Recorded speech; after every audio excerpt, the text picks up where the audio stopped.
আমি জানি না কেন আল্লাহ বিবাহের আগে প্রেমকে হারাম করেছেন। সব অধিকার যেন শুধু আল্লাহর হাতেই। আমরা কি কিছু চাইতেও পারবো না?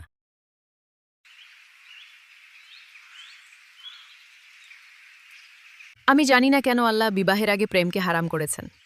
আমার এটা একদম ভালো লাগে না। মাঝে মাঝে মনে হয় আমার নিজের ওপর আমার কোনো অধিকার নেই। সব অধিকার যেন শুধু আল্লাহর হাতেই।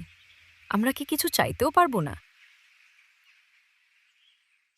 আমার মনেও তো একদিন এমন প্রশ্নই এসেছিল। একবার ভেবে দেখো, ধরো একটা বাচ্চার সামনে আগুন রাখা আছে।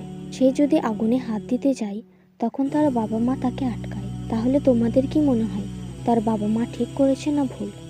অবশ্যই ঠিক। তখন কি আমরা বলবো এই বাচ্চার তো নিজস্ব অধিকার আছে, সে যা খুশি করতে পারে? না, কারণ বাবা মা জানে আগুনে হাত দিলে ক্ষতি হবে। ঠিক তেমনই আমাদের কাছে অনেক কিছু ভালো মনে হতে পারে, কিন্তু আল্লাহ জানেন আমাদের জন্য কোনটা খারাপ আর কোনটা নিরাপদ। আল্লাহ যদি কোনো কিছু হারাম করেন, সেটা আমাদের অধিকার কেড়ে নেওয়ার জন্য না, আমাদের রক্ষা করার জন্য। মাইনক্রাফটে যেমন ক্রিয়েটর রুল বানায়, রুল না মানলে গেম নষ্ট হয়ে যায়। আমাদের জীবনও তেমন, আল্লাহর নিয়ম মানে সীমাবদ্ধতা না, বরং হৃদয় ও ভবিষ্যৎকে আগুন থেকে বাঁচিয়ে রাখা।